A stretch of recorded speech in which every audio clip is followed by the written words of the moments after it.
So the first discussion topic is regarding just the importance of confidentiality.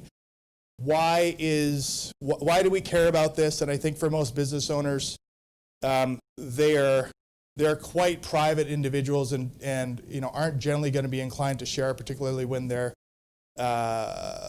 thinking about selling a business. So I think that the protective instincts are already pretty strong.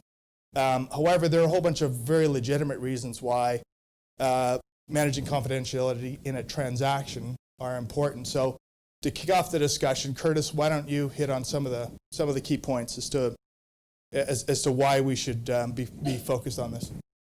Right. Thanks, Paris. I think at the outset, you have to take a step back if you're a participant in a sale process. And I think when you ask the question, why is confidentiality important, I guess there's two themes. The first theme is really process. How do we have the most robust process, whether it's an exhaustive auction process, a selective market canvas, or just a bilateral negotiation? How do we have a robust process where we can maximize value? And it's very important to ensure the integrity of whatever process you're undertaking.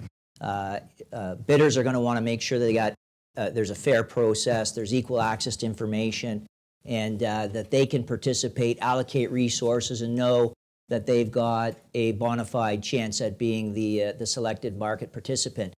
I'll give you an example. Last year we were involved in a process where the business owners who deal with their customers and suppliers every day actually mentioned it to one of the customers that, we've got a bid from party A, and guess what? As soon as the exclusivity period was done, guess who bid for the company? Customer A. Completely undermined the process, threw it off the rails.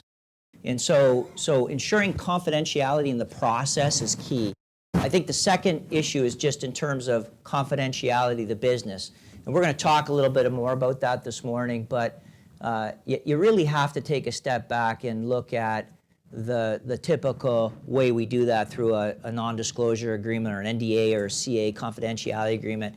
And my recommendation on that is not to assume that one size shoe fits all. You really have to take a step back and really evaluate what are the variables. Are we talking public companies, private companies? Are we talking private equity?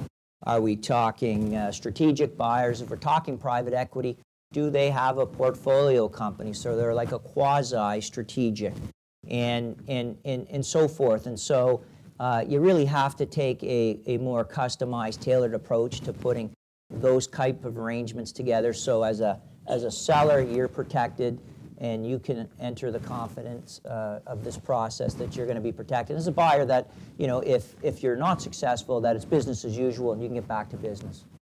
I just wanted to add, I think a sales process can be very disruptive to your business. We've bought 6 businesses over the last 8 years.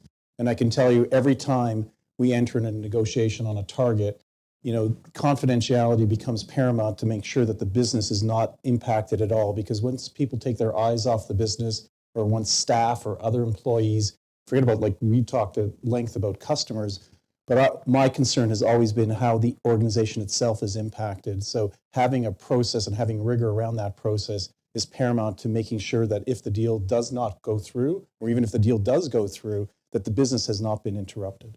And it's absolutely essential that your employees hear it from you first. That's absolutely critical. And if they hear it from a leak, if they hear it elsewhere, from a culture, from a retention perspective, you're in a lot of trouble. And there's serious risk that's going to happen with the business. So that's just so essential. And we'll talk about it a little bit further as we go through the presentation, but there is a very clear distinction, and you've heard it, I think, through some of the other presentations earlier yesterday, is that there's a real difference between a private equity buyer or financial buyers, as we sometimes call them, or financial sponsor, and a strategic buyer, someone who's in your business or aspiring to be in your business.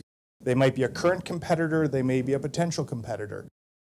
In those sort of situations, there's a whole other dimension there, which is actually sharing your trade secrets, sharing your know-how, sharing customer lists, sharing pricing information. Very, very sensitive stuff. And so when you're dealing with strategic buyers in particular, that aspect of it becomes of critical importance, and they need to be managed a little bit more carefully than a financial buyer.